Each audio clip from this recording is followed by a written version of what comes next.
Bendito eres, Señor, siempre en nuestra vida. Te damos las gracias por todas las cosas, por tu misericordia derramada, Señor, por tu bondad, por tu favor en nuestra vida, Señor. Padre, gracias, Espíritu Santo, porque tú has determinado cumplir la buena voluntad que tienes para nuestra vida, Señor. Llevarnos a la plenitud del valor perfecto, Padre. Que seamos de verdad instrumentos que glorifiquen tu nombre, que traigan mucha gloria y honra a tu evangelio, Señor. Padre, que este mensaje, una vez más, yo te pido que sea de bendición para los oyentes, que sea un mensaje, Señor, que pueda edificar a tu iglesia, que pueda traer directriz, que pueda traer fundamento, y que sobre todo puedan ellos acercarse más a ti para conocerte, Señor, y amarte. Gracias, Jesús. Amén. Bien, la semana pasada dimos un mensaje llamado La persistencia que Dios aprueba. Y yo dije que hoy tocaba la segunda parte de ese mensaje, que viene siendo la parte inversa. Es decir, cuándo dejar de persistir, o la persistencia que Dios no aprueba. Si usted lo quiere ver así, son dos mensajes que van de la mano. ¿Cuándo dejar de persistir? Si bien es cierto que en el anterior mensaje aprendimos que debemos persistir y sabemos que Dios apoya un tipo de persistencia enfocado, le invito a escuchar ese mensaje para que lo tenga más claro. También es cierto que el cristiano tiene que aprender a dejar de persistir. O sea, necesitamos aprender en qué momento debemos seguir persistiendo y en qué momento debemos dejar de persistir. Las dos son necesarias, las dos son importantes, las dos van de la mano, las dos están en el mismo nivel. Y hoy vamos a ver esto a la luz de las Escrituras una vez más. Y yo quiero que vayamos a Hechos 16, en el versículo 6. Dice la NTV, que es la que acostumbro leer: luego Pablo y Silas viajaron por la región de Frigia y Galacia, porque el Espíritu Santo les había impedido que predicaran la palabra en la provincia de Asia en ese tiempo. Luego, al llegar a los límites con Misia, se dirigieron al norte hacia la provincia de Bitinia, pero de nuevo el Espíritu de Jesús no les permitió ir allí. Así que siguieron su viaje por Misia hasta el puerto de Troas. Esa noche Pablo tuvo una visión. Puesto de pie, un hombre de Macedonia, al norte de Grecia, le rogaba: ven aquí a Macedonia y ayúdanos. Entonces decidimos salir de inmediato hacia Macedonia, después de haber llegado a la conclusión de que Dios nos llamaba a predicar la buena noticia, es decir, el Evangelio, allí. Aquí establecemos de frente, porque muchas veces el cristiano asume que por el hecho de que es el deseo de Dios que se predique el Evangelio siempre y que el cristiano esté involucrado en la predicación del Evangelio, asumimos de frente que entonces tenemos luz verde para hacerlo en todo lugar, de cualquier forma. Y lo mismo ocurre, y mejor dicho, el cristiano saca una deducción a raíz de eso, diciendo que bueno, si esto que es el corazón del Padre, que es donde estuvo involucrado la vida de nuestro Señor Jesús, donde está involucrado el trabajo de su Espíritu Santo, entonces con algo diferente que no está relacionado directamente con esto, entonces también yo voy a tener el apoyo de parte del Señor. Sorpresa, aquí vemos cómo Pablo, que estaba en su segundo viaje misionero, intentó viajar a Galacia, en la región de Frigia. Luego intentó llegar a los límites de Misia. Luego intentó ir hacia la provincia de Bitinia. Y dice aquí que de nuevo el Espíritu de Jesús no les permitió ir allí. Y todo el mundo dice: ¿pero por qué no les permitió ir allí? Lo dice en respuesta al final del versículo 6. El Espíritu Santo les había impedido que predicaran la palabra en la provincia de Asia en ese tiempo. Y uno puede decir: bueno, pero no se supone que está en ese momento en el que se está expandiendo el Evangelio por el mundo y es precisamente necesario que se riegue por toda Asia en sus alrededores. Sí, es cierto, pero la lógica tuya y mía no siempre es atinada y precisa con la voluntad soberana del plan de Dios.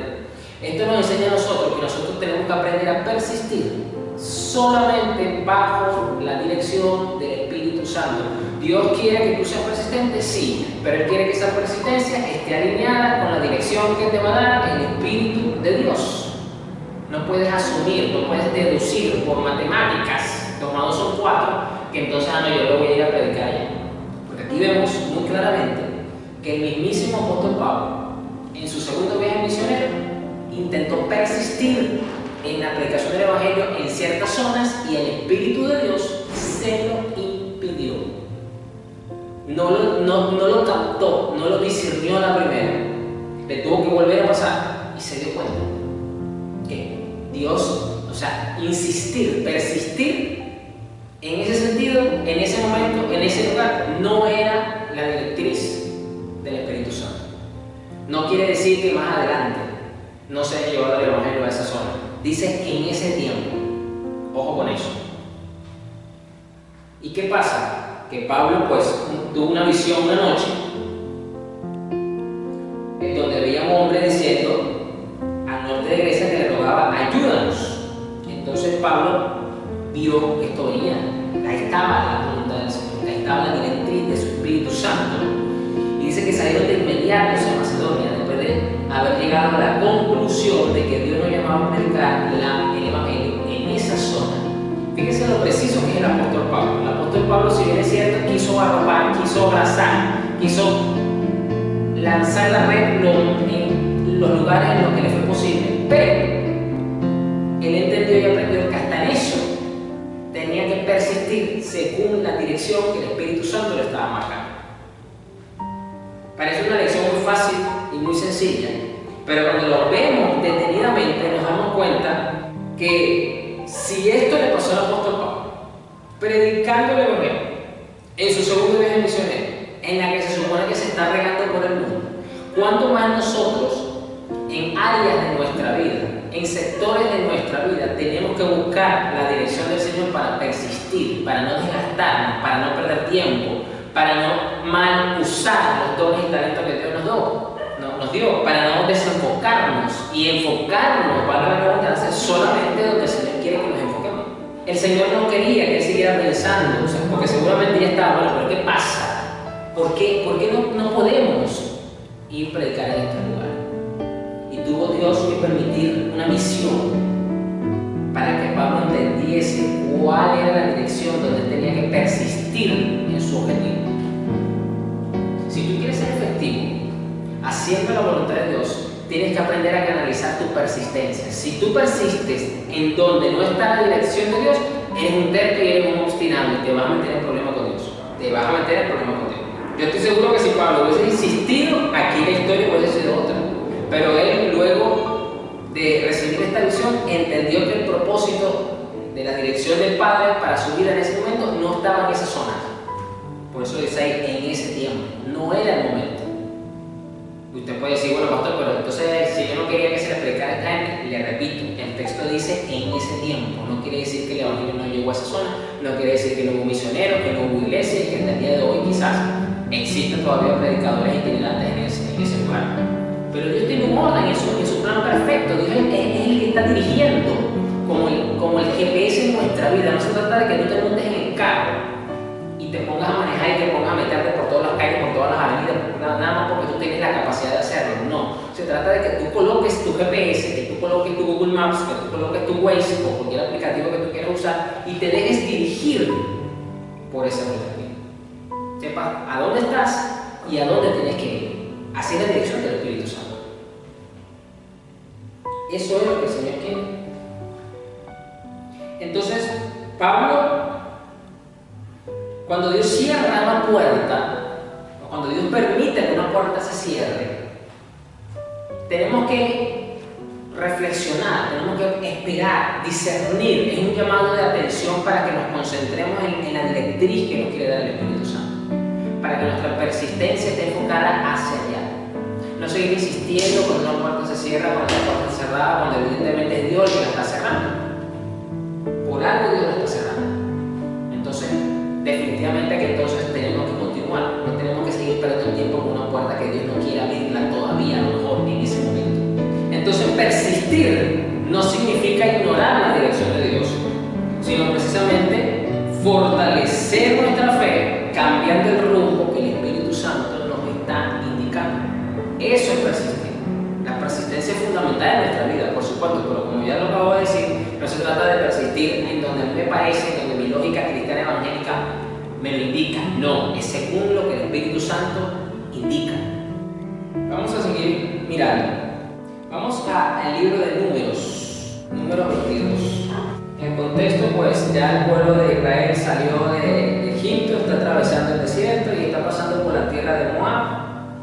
El rey está receloso porque piensa pues, que esta gente lo va a invadir y contrata al famoso hechicero, brujo, como usted le quiera decir, agorero, para que maldiga al pueblo de Israel.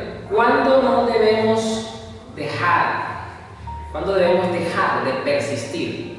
Cuando el objetivo contradice la voluntad moral de Dios o el carácter moral de Dios. Eso parece evidente, pero muchas veces cuesta reconocerlo, porque muchas veces puede estar sutilmente disfrazado, muchas veces es algo tan evidente, y por eso tenemos que discernir bien.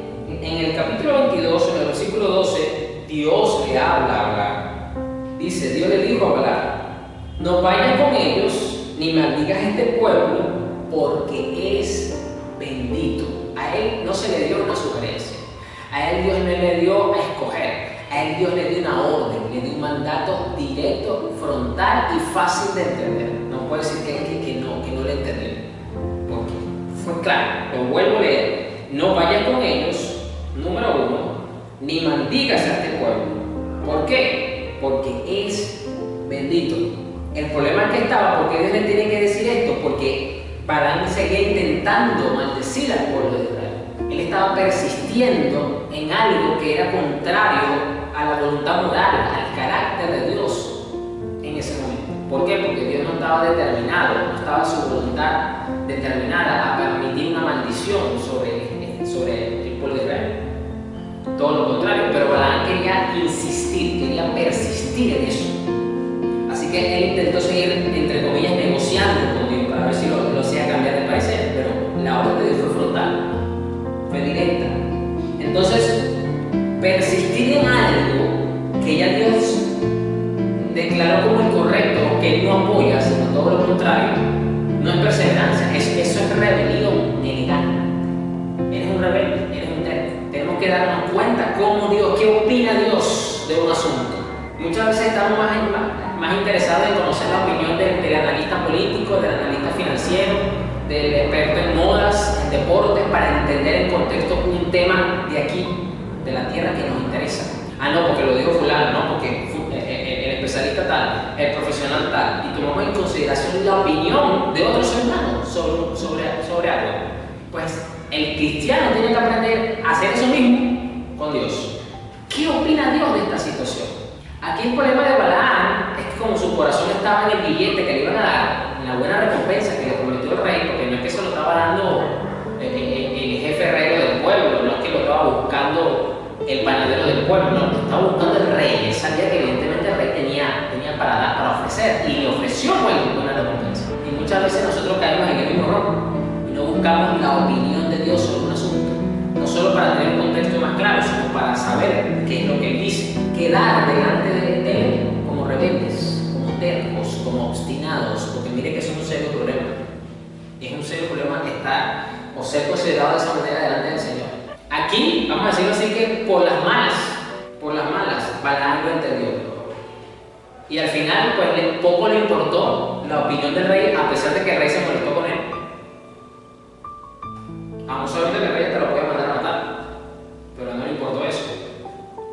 Entonces no es posible que este ser haya tenido, al fin de cuentas, más temor de Dios que muchos cristianos hoy día que tienen al Espíritu Santo con ellos. No puede ser. Ok, vamos a ver otro caso de cuando debemos dejar de persistir, o el tipo de persistencia que Dios no aprueba. Recordemos que la semana pasada vimos la persistencia que Dios aprueba, y hoy estamos mirando casos donde debemos aprender a dejar de persistir. Vamos a ver otro caso también. Vamos al libro de Samuel, primera de Samuel 15, 23. Y este punto es bastante frontal. No quiere decir que los demás Dios sea más tolerante con nosotros. No, recuerde que delante de Dios todos los pecados están en el mismo nivel, en la misma posición, en el mismo grado de aborrecimiento de su parte. No hay pecados menores o pecados mayores como lo hacemos nosotros. El contexto inmediato, bueno, Saúl es el rey. Dios le da una orden a Saúl de que tenía que destruir a los amalecitas, que no tenía que dejar a nadie con vida, incluyendo mujeres embarazadas, y puede ser polémico y todo, no voy a entrar en ese tema un momento porque no es lo que quiero enfocar, sino es para que entienda lo que está pasando. Él se va supuestamente a hacer la guerra con los amalecitas, evidentemente tuvo la victoria sobre los amalecitas, pero él no cumplió exactamente y completamente con lo que Dios le ordenó. Dios le ordenó: andas a la guerra contra los amalecitas y no dejes a nadie con vida.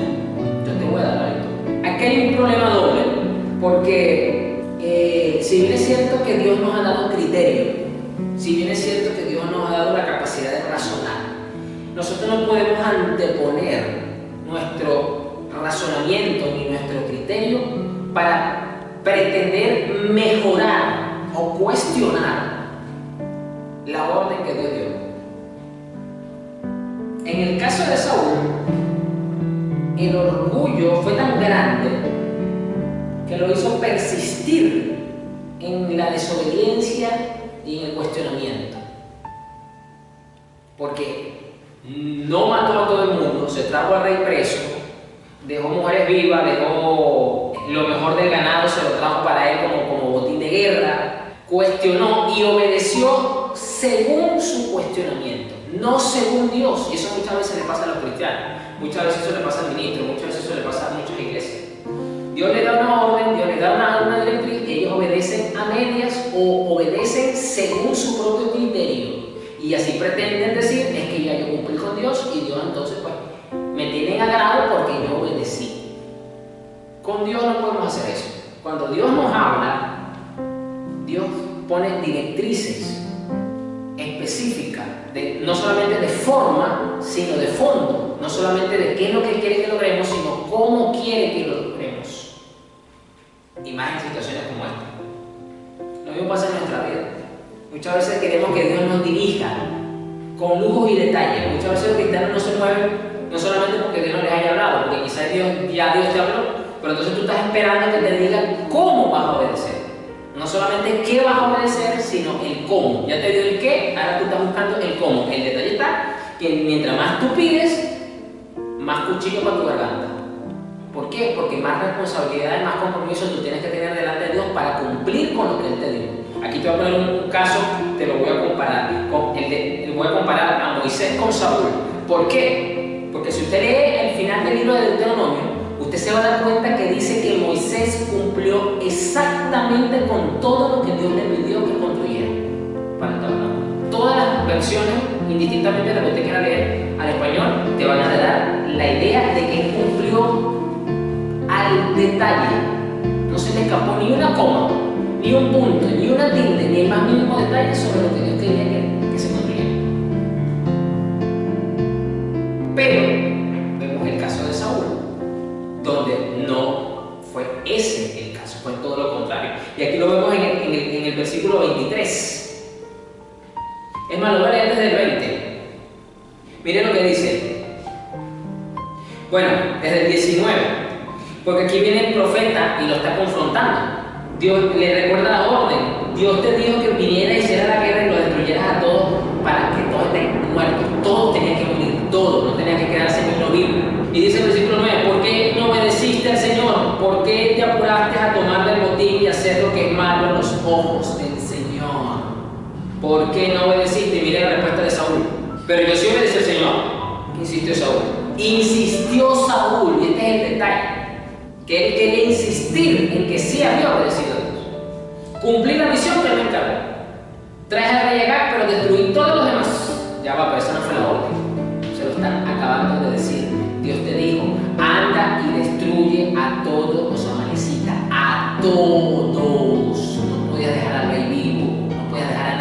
todos tenían que morir. Entonces mis tropas llevaron lo mejor de las ovejas, de las cabras, del ganado y del botín para sacrificarlos al Señor tu Dios. Encima dijo, como yo cumplí con Dios, encima voy a llevar una buena ofrenda, porque yo cumplí con el Señor. Pero Samuel respondió, ¿qué es lo que más le agrada al Señor? ¿Tus ofrendas quemadas y sacrificios o que obedezcas a su voz? Y esto es exactamente lo que ocurre hoy día con los cristianos. Quieren pretender tapar su desobediencia con el servicio que están haciendo a Dios. No, porque yo soy adorador, porque yo trabajo en cámara, porque yo me encargo del sonido, porque yo soy el diácono de la iglesia, porque yo soy el líder de jóvenes y yo tengo esta responsabilidad, yo soy el que me encargo de limpiar, yo soy el que me encargo del transporte, X o Y, Z, yo tengo 20 años haciendo esto y ahora lo hago mejor. Y entonces Dios va a considerar eso. Dios lo tiene que considerar. Cuidado y no estés cayendo en el mismo error de persistencia y de terquedad que tuvo Saúl, que se puso a persistir haciendo algo como Dios no le dijo que lo hiciera, sino según su propio razonamiento, y salió con las tablas en la cabeza. Escucha, la obediencia es mejor que el sacrificio. Yo te voy a decir una cosa, quizás a ti no te alcanza el tiempo o no tenés los recursos para ser un servidor activo en el templo, por cuestiones de trabajo, lejanía, familiares, personales X. Pero si tú en tu vida personal eres una persona que cuida obedecer a Dios, que busca su voluntad para que su Espíritu Santo te guíe, tú tienes el agrado de Dios. Aunque, vuelvo y te repito, no estés metido de cabeza en el templo, no estés metido de cabeza ayudando en los proyectos de la iglesia, esto y lo otro, sino en la medida de lo posible, de una forma muy limitada lo puedes hacer. Pero si tú estás preocupado más en obedecer a Dios cuando tú le buscas de corazón y Él te guía, créeme que tú tienes el agrado y el apoyo de parte del Señor. La obediencia es mejor que el sacrificio y la sumisión es mejor que ofrecer la grasa de los carneros. La rebelión es tan pecaminosa como la hechicería y la terquedad tan mala como rendir culto a ídolos. Señores, iglesia, pastor, hermano, hermana que me escuchas, persistir en donde no está la voluntad de Dios o de la forma en la que Dios no quiere que obedezcas equivale a ser un idólatra. Caes en pecado de idolatría porque te está importando más tu razonamiento, tu forma de pensar, tu ego, tu reputación que la voluntad y el mandamiento de Dios. Miren lo que le están diciendo a Saúl y fíjense que muchas veces sin darnos cuenta hemos caído en este mismo error hoy día en pleno siglo XXI. Así que por cuanto has rechazado el mandato del Señor, Él te ha rechazado como rey. Si tú persistes a tu forma y a tu manera en hacer la voluntad de Dios, ojo con lo que estoy diciendo, lo voy a decir más lento. Si tú persistes en hacer la voluntad de Dios a tu forma y a tu manera, le eres inútil al Señor, aunque logres el objetivo. Wow. Yo creo que aquí ya hasta pudiese cerrar la Biblia porque ya con esto es bastante. Saúl no quiso reconocer su error de cambiar, a pesar de la confrontación tan directa y tan clara que está recibiendo. ¿Cuál fue el resultado de perder el reino? Ya usted sabe cómo terminó la historia y el linaje de la casa de Saúl. La persistencia sana acepta la corrección. Por supuesto, aquí la historia hubiese sido otra si él hubiese reconocido su pecado. Ahí delante de Samuel te puedo asegurar que la historia de Saúl hubiese sido otra. Por lo menos a nivel familiar hubiese sido otra. Ya con el reino, ya sabemos que venía David, eso es otro tema, no me voy a poner a especular. Pero estoy hablando de lo que pasó acá. Él persistió de forma obstinada, de forma terca, importándole más su opinión que hacer y agradar realmente a Dios en base al mandamiento que Dios le dio. Vuelvo y le repito, mire la diferencia entre Saúl y Moisés. Entonces, la persistencia sana acepta la corrección. La obstinación defiende el ego. Ahí es donde no tenemos que persistir. Qué fuerte. Voy a hablar ahora de otro caso muy interesante y es el caso de la historia de Jonás. Jonás, si bien es cierto, fue una persona que tenía sus posiciones, sus diferencias con esta gente de Nínive por el trato que le habían dado a su pueblo y había algo ahí, había como, usted no quiere ver un poco de rencor, de cuestionamientos hacia esta gente. Y a él no le molestó que Dios lo mandara a predicar, a él no le molestó que Dios lo llamara como profeta, a él no le molestó, no, a él le molestó era que tenían que ir a Nínive, directamente, personalmente, no que Dios le haya dicho, mira, escribe una carta a Nínive, mándasela al rey, dile que yo le estoy mandando a decir esto, porque yo sé que tú no quieres ir, pues tú tienes tu... No, Dios lo mandó, vas a ir tú, vas a predicarle a todos, que hasta el rey te va a escuchar, tú personalmente vas a ir. Ese fue el problema de Jonás. Yo creo que si Dios le hubiese mandado a escribir una carta, él no hubiese tenido problema, no. Pero como él tiene que ir personalmente, ahí la cosa cambia. Entonces, él tenía una dirección clara, pero él intentó ir en dirección contraria. Muchas veces, la dirección de Dios, los planes de Dios, van a poner a prueba nuestra persistencia, revelando lo más profundo de nuestro corazón para que aflore. Vamos a tener una lucha interna. La vamos a tener.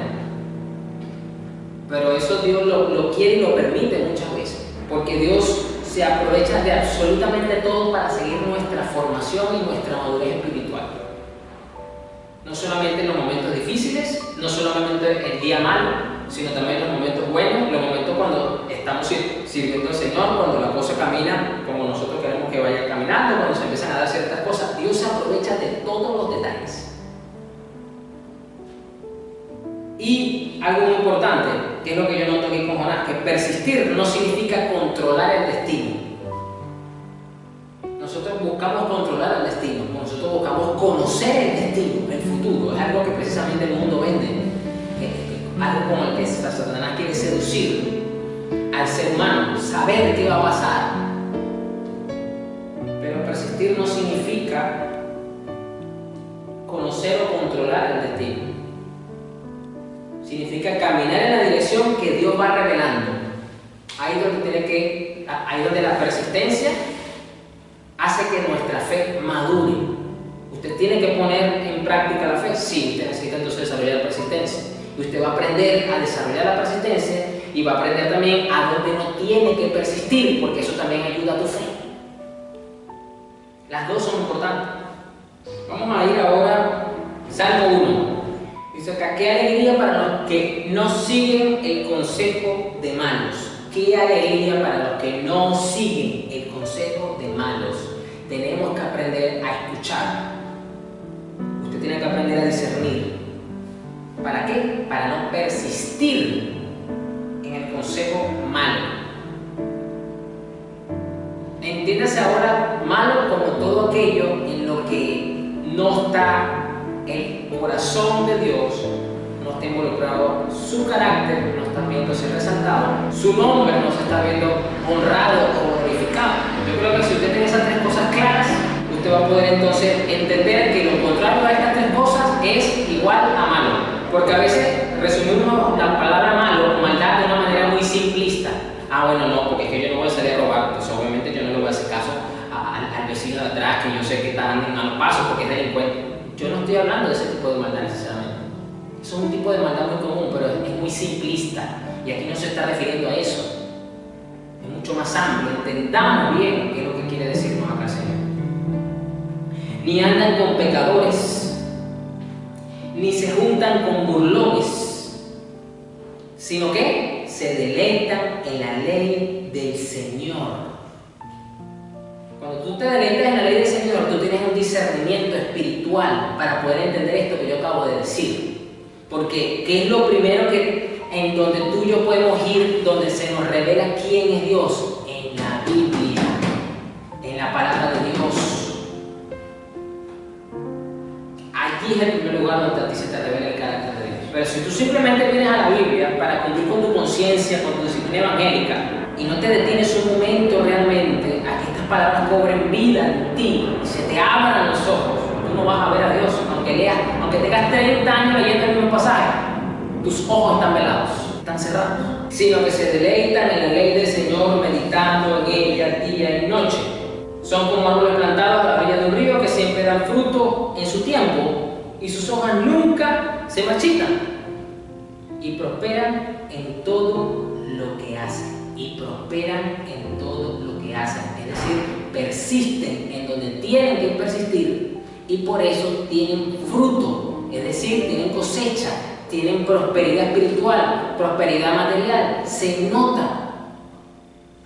La persistencia, al fin de cuentas, deja un resultado positivo para nuestra vida. Vamos a ver el Nuevo Testamento, vamos a Colosenses 3, versículo 15. Y que la paz que viene de Cristo gobierna en sus corazones, pues como miembros de un mismo cuerpo, ustedes son llamados a vivir en paz y sean siempre agradecidos. Si bien es cierto que podemos estar atravesando situaciones complicadas en la vida, porque tendremos aflicciones de todo tipo, estamos llamados a tener siempre un estado de paz interior. Entonces, si en medio de la dificultad, si en medio de la aflicción, si en medio del problema, yo tengo que tener paz y debo procurar tener paz, ¿cuánto más entonces yo debo tener paz en medio de lo que supuestamente Dios me está llamando a hacer? En medio de supuestamente esa actividad que estoy haciendo. Pero si en el medio de esa actividad yo no tengo paz, ahí hay un problema serio. Eso es una gran señal entonces de que estamos persistiendo en algo en la que seguramente no debemos persistir.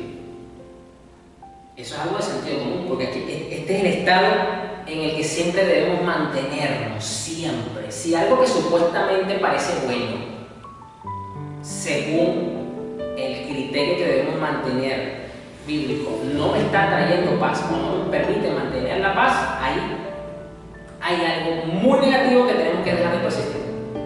No es, así es.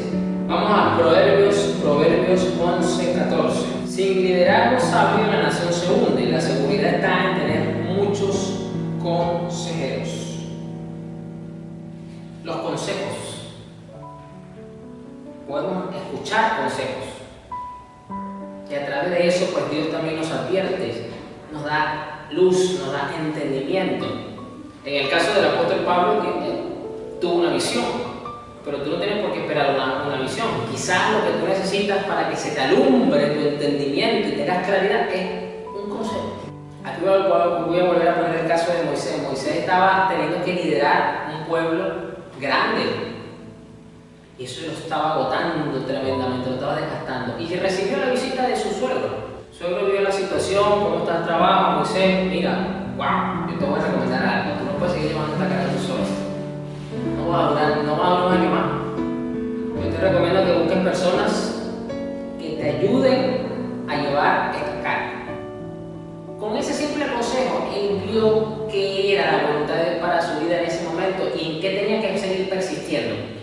Él tenía que persistir en liderar el pueblo, pero le faltaba ya cómo lo hago. Lo estoy haciendo, sí, pero ¿cómo lo hago? Con un simple consejo, lo puso en práctica. Buscó gente, las ordenó. Le dio órdenes, encárguense ustedes, las cosas más difíciles y complicadas las traen a mí, lo demás encárguense ustedes. Recibió el consejo.